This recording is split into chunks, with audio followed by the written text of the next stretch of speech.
नमस्कार दोस्तों, स्वागत है आपको दास स्टोरी हिंदी।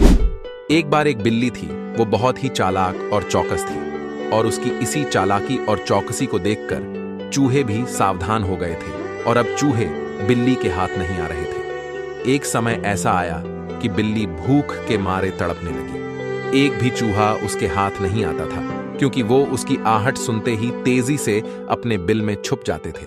भूख से बचने के लिए बिल्ली योजना बनाने लगी। तभी उसके दिमाग में कुछ आया और वो एक टेबल पर उल्टी लेट गई। उसने सभी चूहों को यह सोचने पर मजबूर कर दिया कि वो मर चुकी है। सारे चूहे बिल्ली को ऐसे लेटा हुआ अपने बिल से ही देख रहे थे।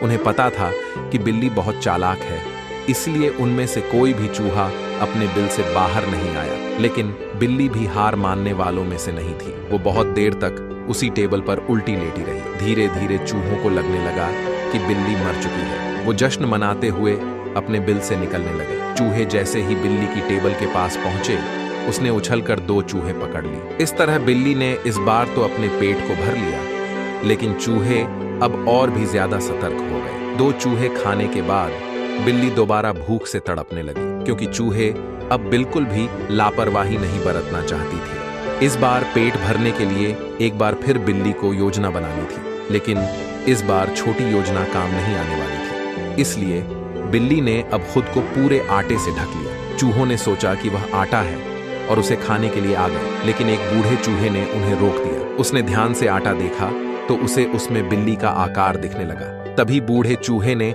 हल्ला मचाना शुरू किया। उसने कहा, सब अपने बिल में चले जाओ, यहाँ आटे में बिल्ली छुपी है। बूढ़े चूहे की बात सुनकर सारे चूहे अपने बिल में चले गए। जब बहुत देर तक एक भी चूहा बिल्ली के पास नहीं पहुंचा, तब बिल्ली थकने की वजह से उठ गई। इस तरह बूढ़े चूहे ने अपने अनुभव से सारे चूहों की जान बचा ली। दोस्तों, कहानी से हमें ये सीख मिली है कि बुद्धि का इस्तेमाल करके धोखे से बचा जा सकता है।